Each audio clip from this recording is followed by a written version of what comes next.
sollicité pour parrainer la cérémonie de remise d'arrêté de nomination à 17 chefs de village, tous issus de la tribu Mougan à Djibonoua, 20 km au sud de Bouaké. Le président de la commission Dialogue, Vérité et Réconciliation, CDVR, en a profité le dimanche 10 novembre 2012 pour se prononcer sur des sujets brûlants de l'actualité.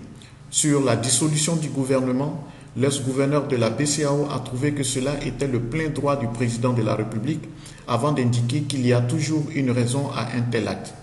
Le président de la République sait pourquoi il a fait cela. Ce que nous voulons, c'est qu'il y ait une cohésion sociale, que le pays soit gouverné et que ceux qui gouvernent sachent que leur première mission est d'inspirer confiance aux Ivoiriens, d'amener la stabilité, la sécurité et que les Ivoiriens prônent le dialogue et aillent à la réconciliation, a déclaré l'ancien Premier ministre.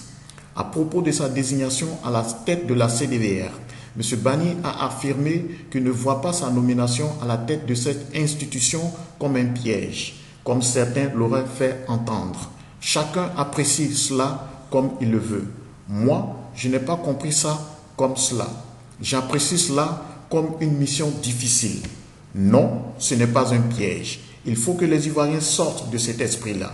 Il y a une mission qui s'impose à nous. C'est un impératif. Il faut quelqu'un pour la diriger en réalité. Si c'est un piège, on verra bien. Si c'est un piège, nous allons tous y tomber. Parce que s'il n'y a pas de paix, s'il n'y a pas de réconciliation, c'est toute la Côte d'Ivoire qui va tomber dans ce piège. Je n'ai pas de problème avec qui que ce soit, a martelé M. Bani. Le bonheur, on ne l'apprécie que lorsqu'on l'a perdu. Nous l'avons perdu, maintenant nous le cherchons. Et nous devons tout faire pour ramener la paix, a soutenu le président de la CDVR.